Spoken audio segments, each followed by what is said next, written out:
Bien, hola de nuevo a todos. Bienvenidos a esta segunda parte en la que tenemos la conferencia de ¿Mm? Ángeles Layuno y posteriormente ya la última la última de Eusebi Casaneles y luego ya la mesa redonda. Pues procedo a presentar a Ángeles Layuno, que es profesora titular de la Escuela de Arquitectura de la Universidad de Alcalá y coordinadora del Grupo de Investigación Arquitectura, Historia, Ciudad y Paisaje. Ha sido autora y editora de numerosas publicaciones sobre el paisaje y el patrimonio industrial.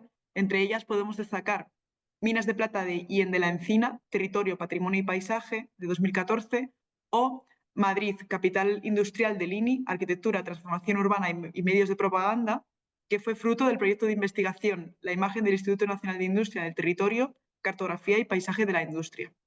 Actualmente es investigadora principal del proyecto Red Temática de Paisajes Industriales y también es miembro de la Comisión de Expertos del Plan Nacional del Patrimonio Industrial.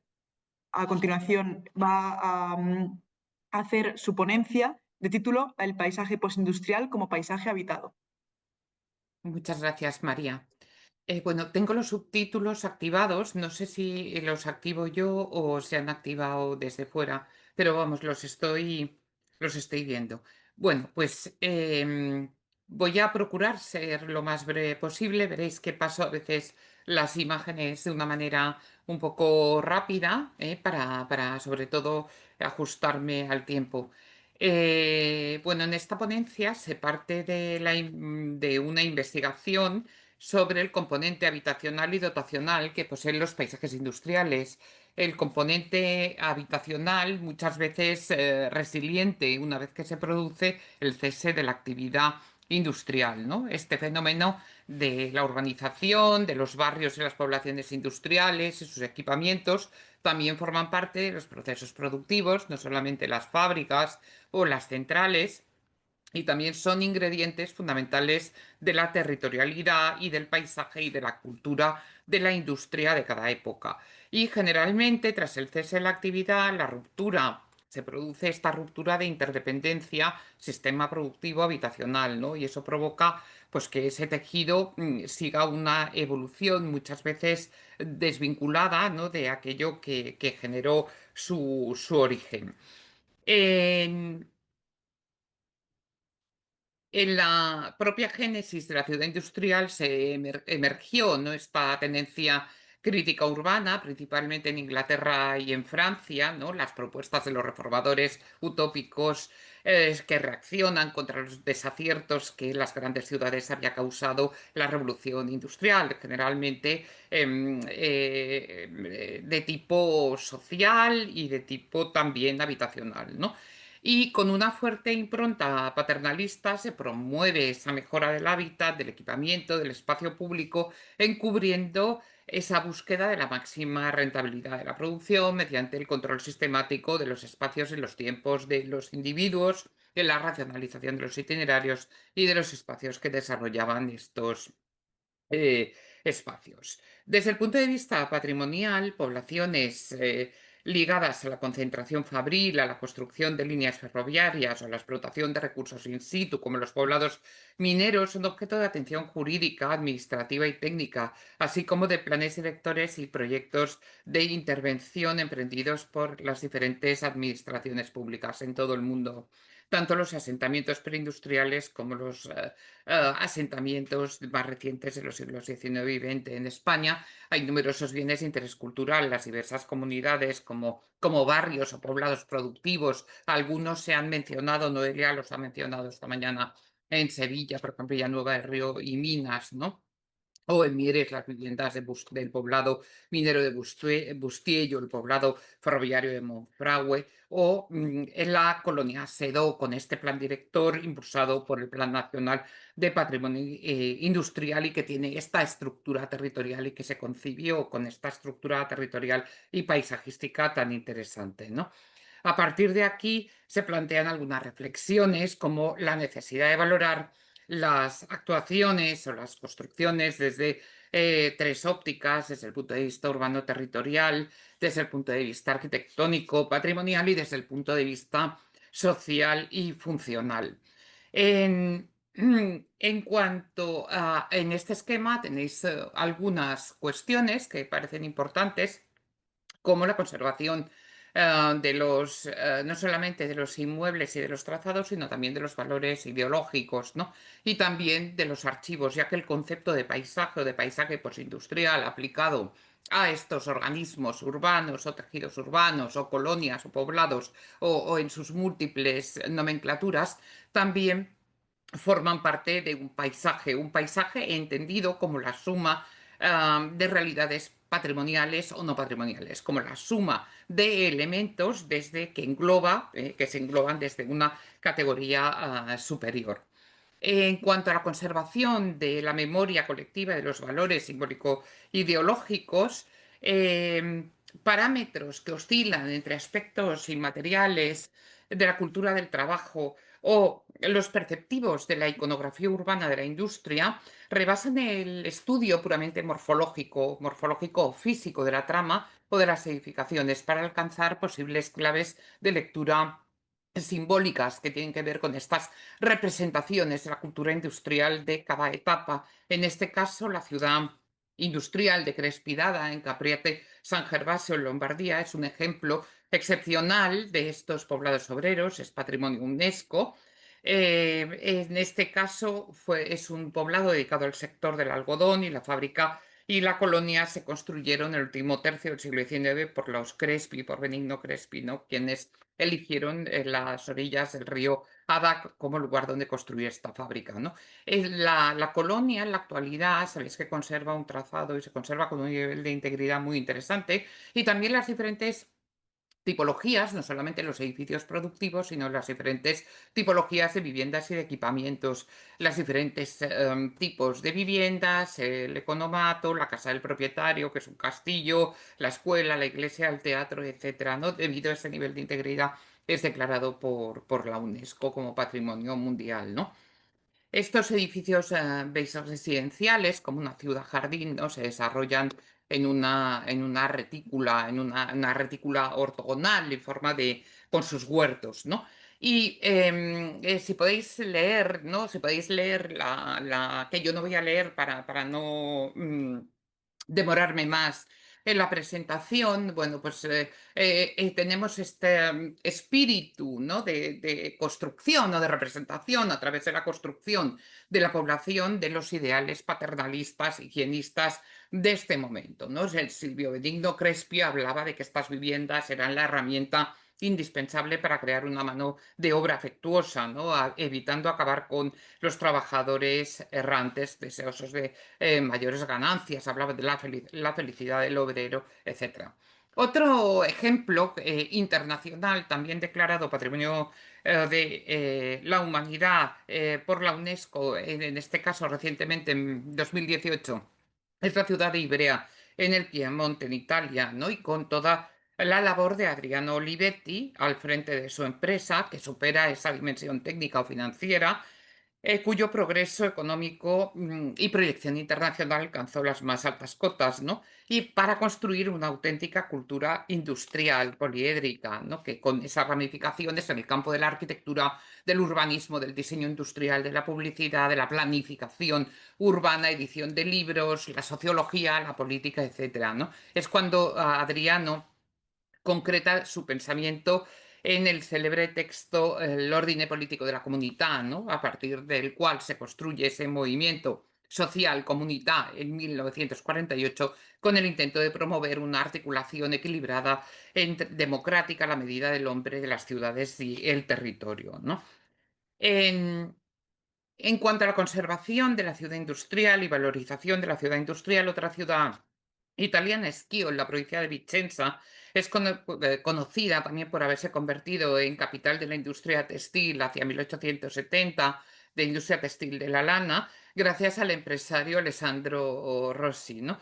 El barrio de trabajadores, la Nueva Schio, que tenéis en la imagen de la derecha, configura su plan original como una romántica también ciudad-jardín, con claras referencias a las experiencias de Robert Owen y a las ciudades industriales belgas y francesas, ¿no? Con residencias rodeadas de vegetación, calles, avenidas de trazado curvilíneo, em, pero el resultado final fue una distribución mucho más ortogonal. Se abandonó este plan inicial tan pintoresco, ¿no? Se racionalizó en forma de este trazado que estáis viendo, también diseñado por el urbanista arquitecto Antonio Carregaro Negrín, ¿no?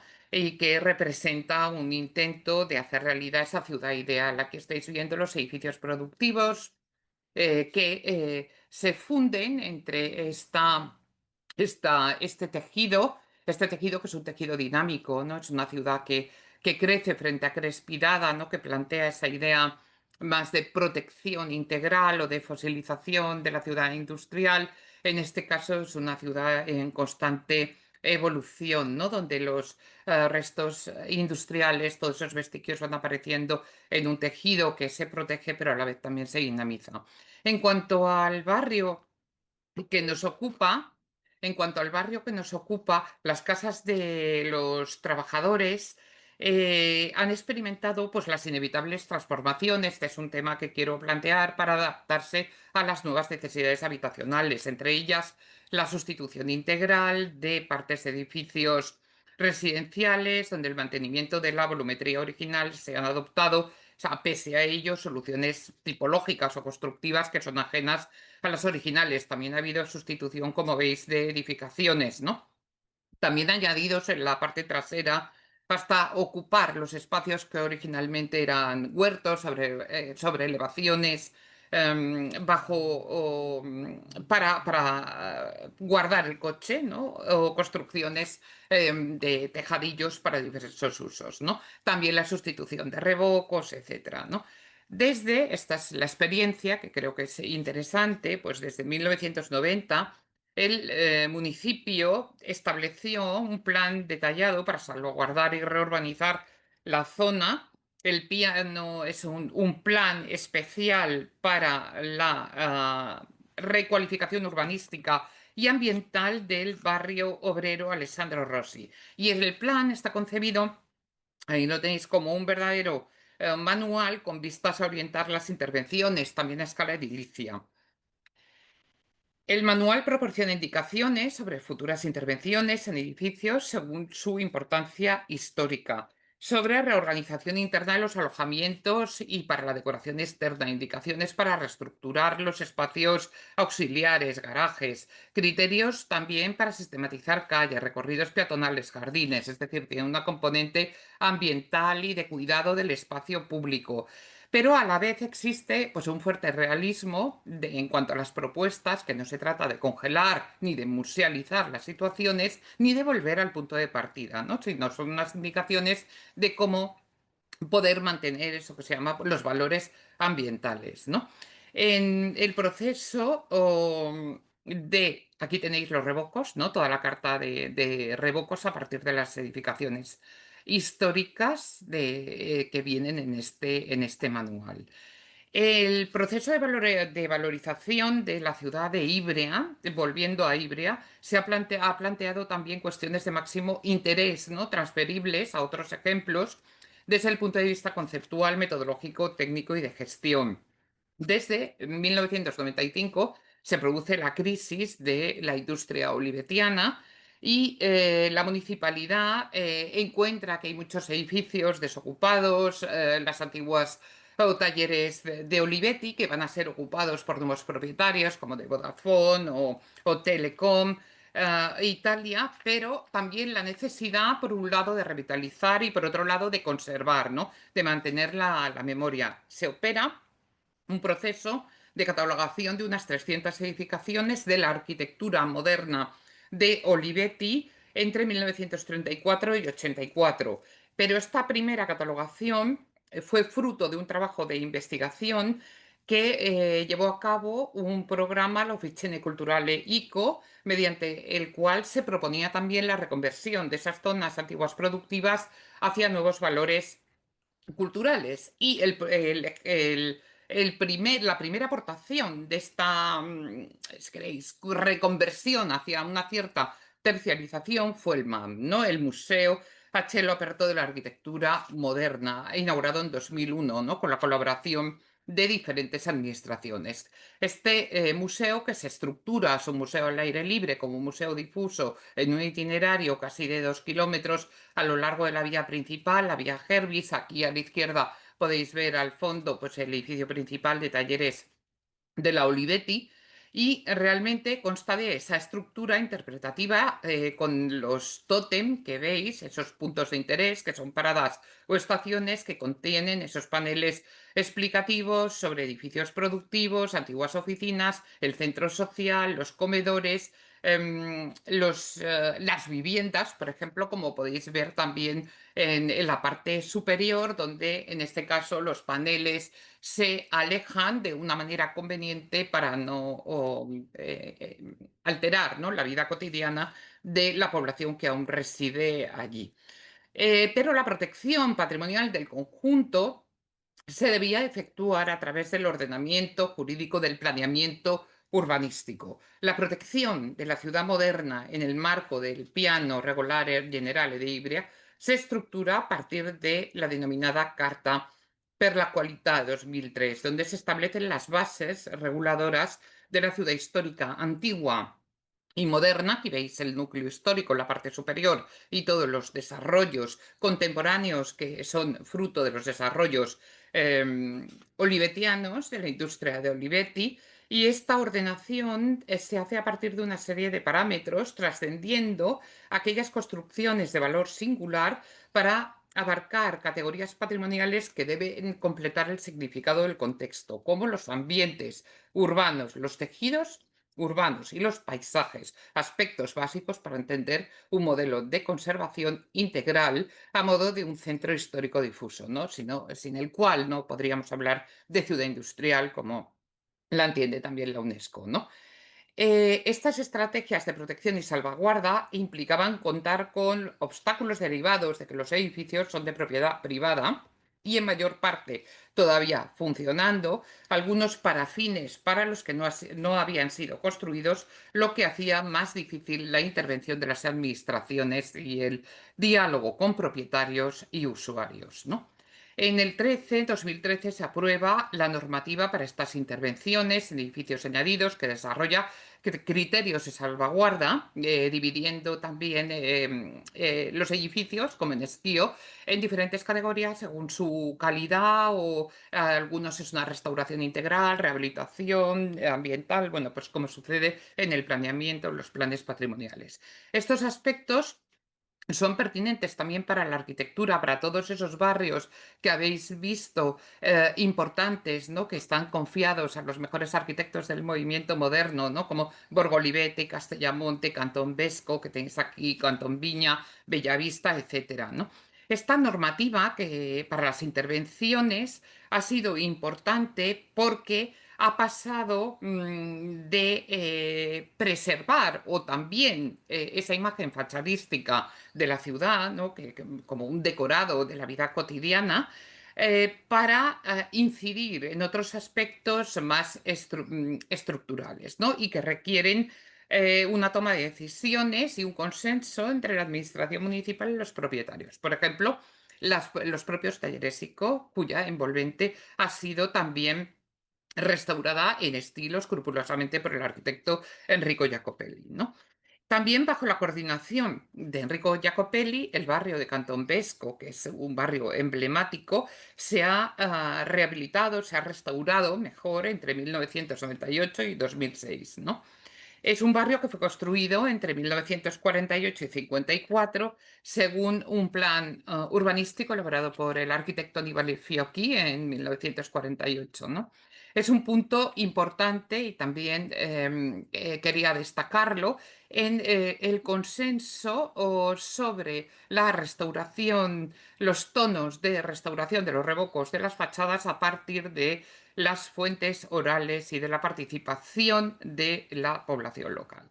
Es decir, era importante en este caso convencer a propietarios, inquilinos, administradores, a empresarios sobre esa necesidad de aplicar las normas, ¿no? Y está hablando de la participación ciudadana, voy muy rápidamente, también parece una buena práctica, ¿no?, una buena práctica inicial, en Europa, pues la recuperación de estos bienes industriales muchas veces se ha llevado a cabo sobre una fuerte terciarización, no coincidente con el auge de las industrias culturales y creativas, la implantación de museos, centros culturales, sobre todo en estos bienes de alto valor, como esta colonia que tenéis en la imagen de Crespi Dada, ¿no? Declarada en 1995. Y una de las mayores problemas en este caso es la fragmentación también de la propiedad, ¿no? Como ocurre en prácticamente todas las colonias, ¿no? La gestión y la propiedad de los diferentes inmuebles, en este caso la iglesia, la municipalidad, propietarios privados, etcétera. Y simplemente llamar la atención sobre ese plan de gestión, ese plan especial participativo que llaman ellos del año 2016, donde en medio de una fuerte polémica por la privatización del edificio productivo por un grupo empresarial, pues se desata un debate en el que participa la, el Ayuntamiento, el Politécnico de Milano, la Fundación Cariplo y asociaciones de particulares, donde se ponen las bases de la idea de la calidad de vida de los habitantes en una ciudad destinada a ser consumida turísticamente. Y en base a eso se destacan 4 aspectos: vivir en Crespi, trabajar en Crespi, preservar Crespi y visitar Crespi, ¿no? Era un necesario ese equilibrio entre las necesidades, lógicamente, de los habitantes y de los visitantes, ¿no?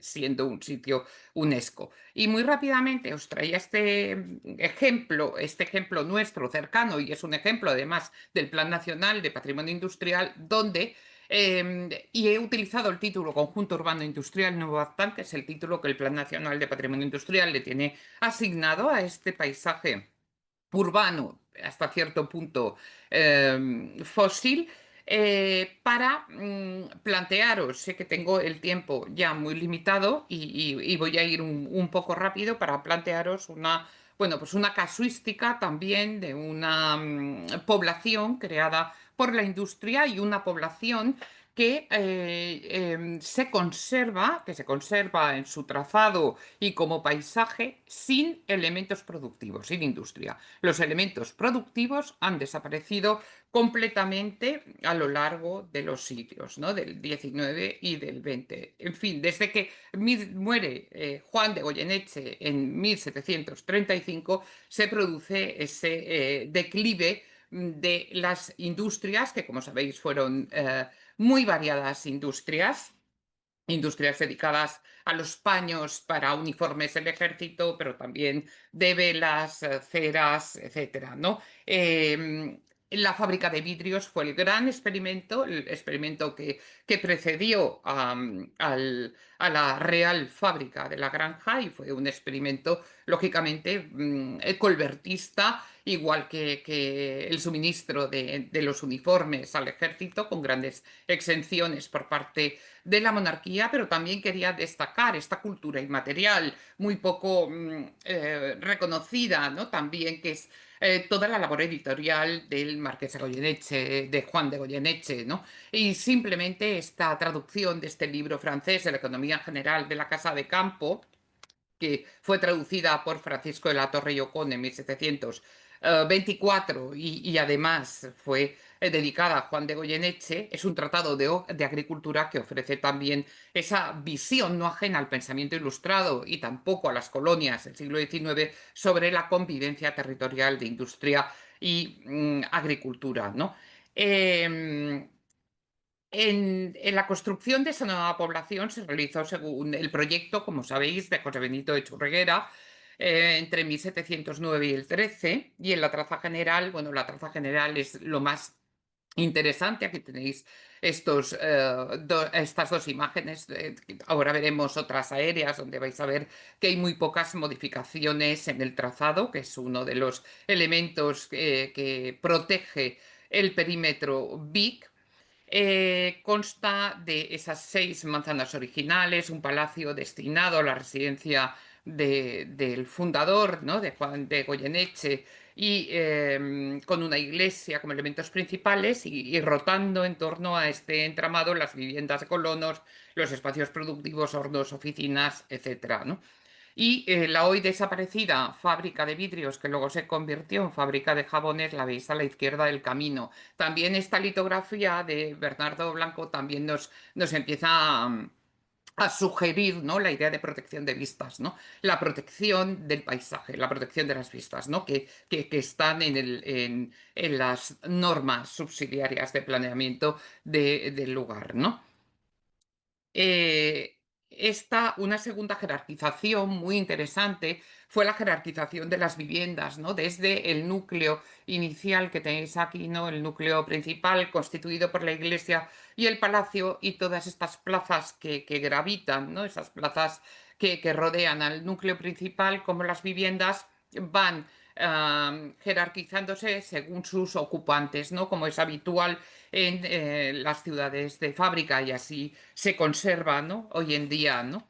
La última manzana, tenéis que está en contacto, que es la de abajo a la izquierda, está en contacto con los espacios de labranza, ¿no?, y con el olivar, etcétera, pues adopta un carácter rural, ¿no? Por la proximidad a esas instalaciones agropecuarias, ¿no?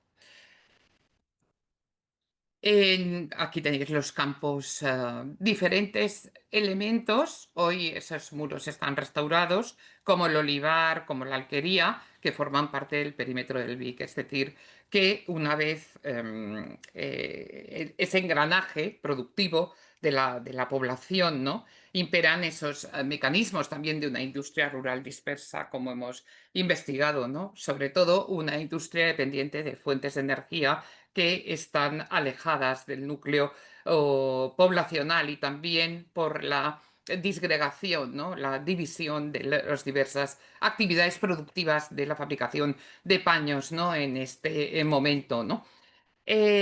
Como la industria de Juan de Goyeneche crea un impacto territorial, un impacto colonizador, como todas las industrias, y como esos elementos también se han perdido, muchos de ellos subsisten, pero se requiere como una visión integral, ¿no?, de ese impacto. Y también la idea de Paul del Sal, ¿no?, a los paisajes. Él habla de los paisajes protoindustriales anteriores a la revolución industrial, en los que la integración de industria con el medio agrícola es un rasgo principal. Por ello, enfatizamos ese valor patrimonial del paisaje agrario, de la industrialización, por la fragilidad, ¿no?, también que tiene este elemento histórico del territorio en cuanto a su protección. Voy a pasar el nodo, el que esté interesado. El título de la película es plantea en los años 60 y 70 la auténtica despoblación y degradación de la población y plantea esta cuestión de la ruina inevitable, ¿no? O sea, con un sentimiento totalmente negativo de futuro, ¿no? Un sentimiento de negatividad a cualquier vida, ¿no? Las cosas han cambiado mucho, también a nivel patrimonial, y en esta imagen podéis ver los procesos, ¿no? Y la evolución de los criterios también, que es muy interesante, de protección a lo largo de la segunda mitad del siglo XX, ¿no? Se declara monumento histórico artístico mediante decreto del 16 de octubre del 41, afectando esta declaración solo al palacio, la iglesia, la plaza de fiestas y la del jardín, por entonces en manos de propietarios particulares.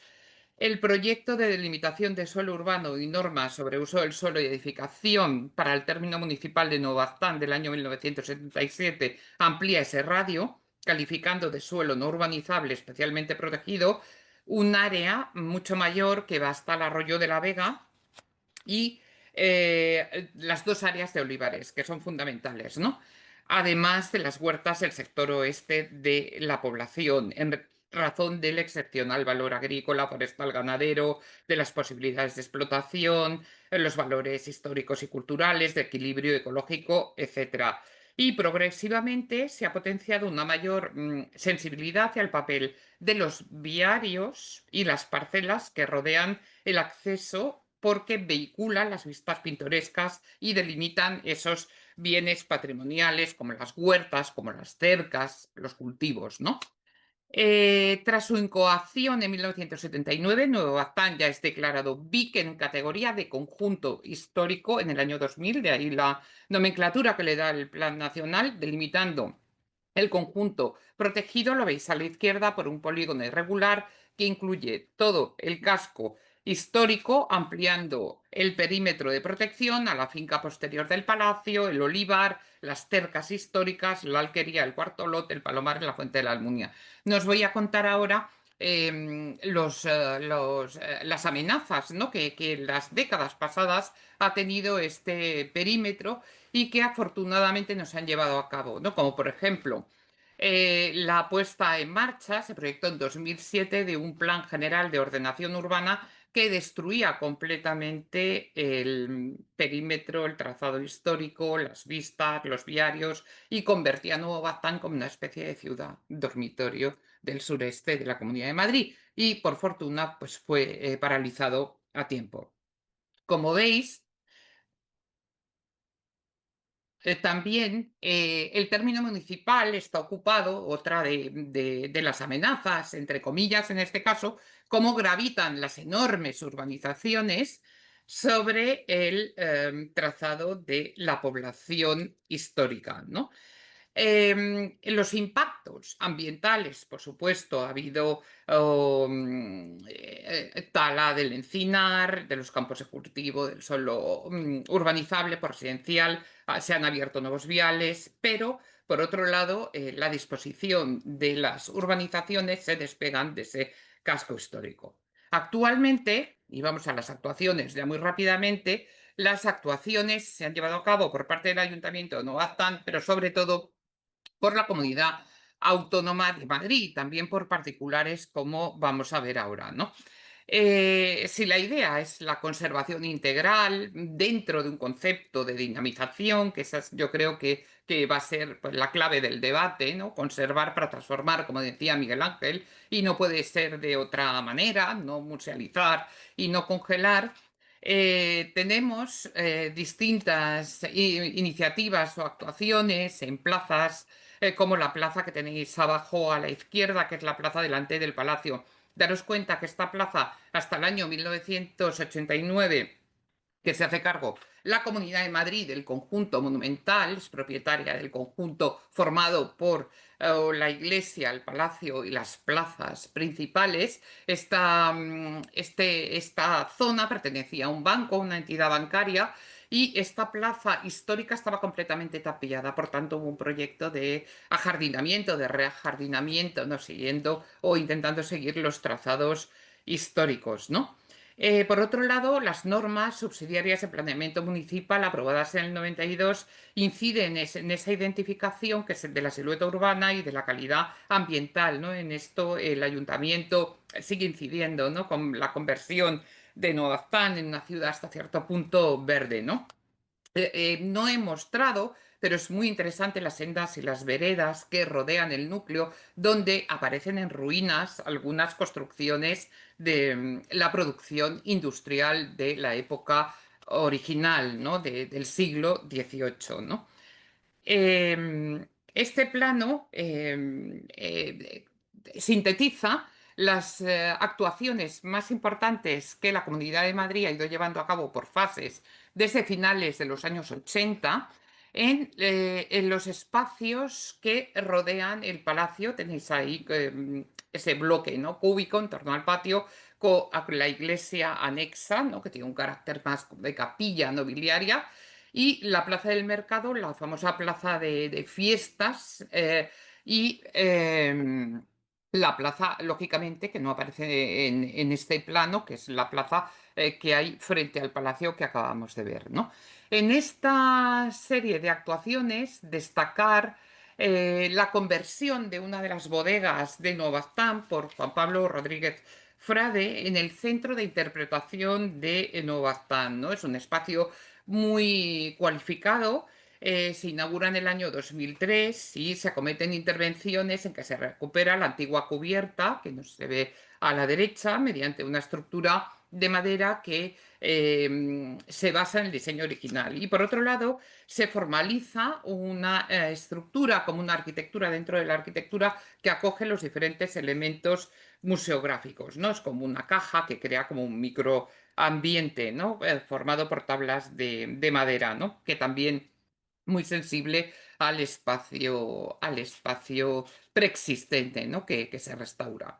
Otro punto fundamental que se ha restaurado pero no rehabilitado, es decir, está a la espera de una nueva función, que creo que es algo perentorio, dada la calidad, como estáis viendo, de esta población, es la plaza de festejos, ¿no? Es todo el núcleo de la L, perdonad, que es que no se me mueve, no sé si vosotros veis mi cursor, ¿no? Toda la L que forma la parte superior izquierda que bordea esa plaza, ¿no? Cuyo origen se desconoce y se piensa que ahí, bueno, pues es una plaza de apoyo al palacio, probablemente apoyo a las labores de artesanía, caballerizas, bueno, como plaza de oficios, también plaza de fiestas, ¿no?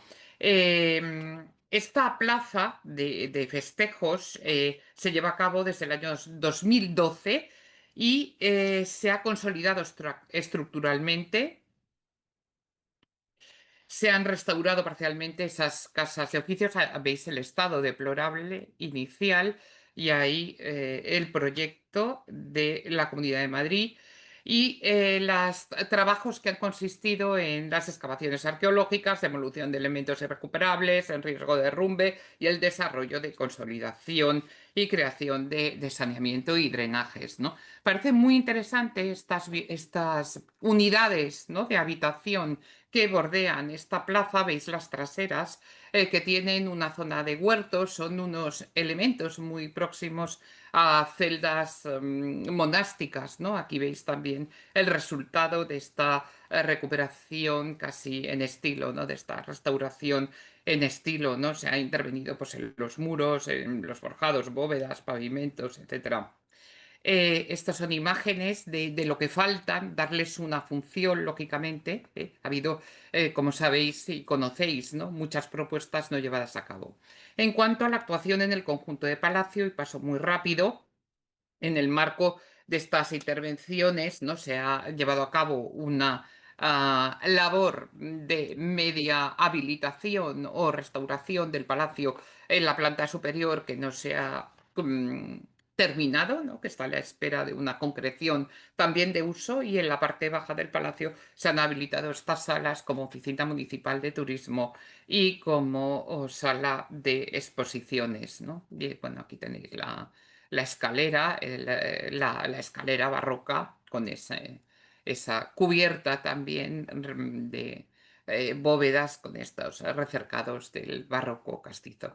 La intervención en las cubiertas entre 2023-24 y termino, llevadas a cabo con fondos Next Generation y se impermeabilizan, ¿no? y se reteja. Y paralelamente se ha restaurado también la fachada norte, todas las fachadas del palacio, los interiores del torreón, el chapitel del palacio, etcétera, en 2024, ¿no?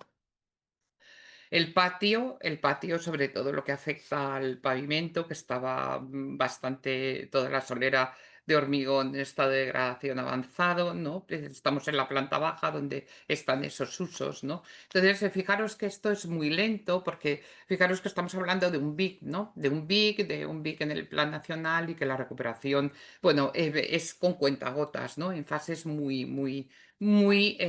una extensión temporal realmente demasiado extensa. Y os quería enseñar, hasta hace muy pocos años, las viviendas estaban prácticamente abandonadas, un poco el nodo, ¿no? mostraba este estado, ¿no? de despoblación. No es que ahora esté muy poblado, pero que se empiezan a ver estas iniciativas de recuperación de las viviendas, ¿no?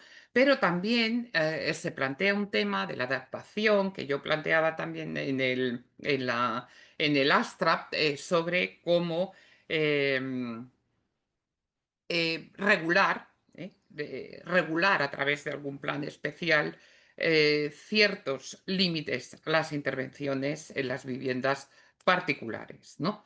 y cómo conciliar la conservación con las necesarias, lógicamente, alteraciones surgidas de los niveles de confort de nuestros días, ¿no? Y con las necesidades privadas y particulares, ¿no? Que ahí está el riesgo y el reto, ¿no? Que hemos visto en los ejemplos italianos, ¿no?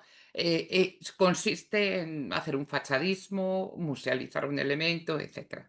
Y el riesgo más, desde mi punto de vista, aparte de los criterios de recuperación de las viviendas, no de los edificios monumentales, también veis que luego concluiré que seguimos instalados en esa concepción. Habéis visto cómo, lógicamente, la Comunidad de Madrid está actuando en fases sobre los edificios monumentales, plazas monumentales, tal. Pero yo os quería llamar la atención sobre ese patrimonio urbano, utilizo el término de las viviendas, el patrimonio privado, y cómo se deben de articular instrumentos desde la administración municipal para controlar o para sugerir esos criterios. En la imagen veis los riesgos que pueden derivarse, ¿no?, de estas privatizaciones o de la ausencia de un plan especial, que es el siguiente, ¿no? Equipamientos, antiguos equipamientos, como el que veis en la imagen, la antigua fonda, que es un bloque, habéis visto, de un mayor volumen antes en la vista aérea, de la población industrial y propiedad privada, se anuncia en Internet, en el Idealista, con el siguiente lema, ¿no? Convierta un edificio histórico en un destino único, ¿no? 1.100 metros cuadrados de patrimonio en el casco histórico, con 8.000 metros cuadrados de jardines para crear un hotel boutique con huerta, restaurante y zonas para eventos exclusivos, ¿no? Y se sugiere todo lo que se puede hacer, etcétera, ¿no? Creo que están claros estos riesgos del patrimonio urbano, ¿no? Seguimos frente a la protección del patrimonio monumental, el patrimonio residencial está más desprotegido, es más vulnerable, como estáis viendo, ¿no? Yo lo voy a dejar aquí y creo que las conclusiones las pasaré a la parte final de conclusiones. Muchísimas gracias.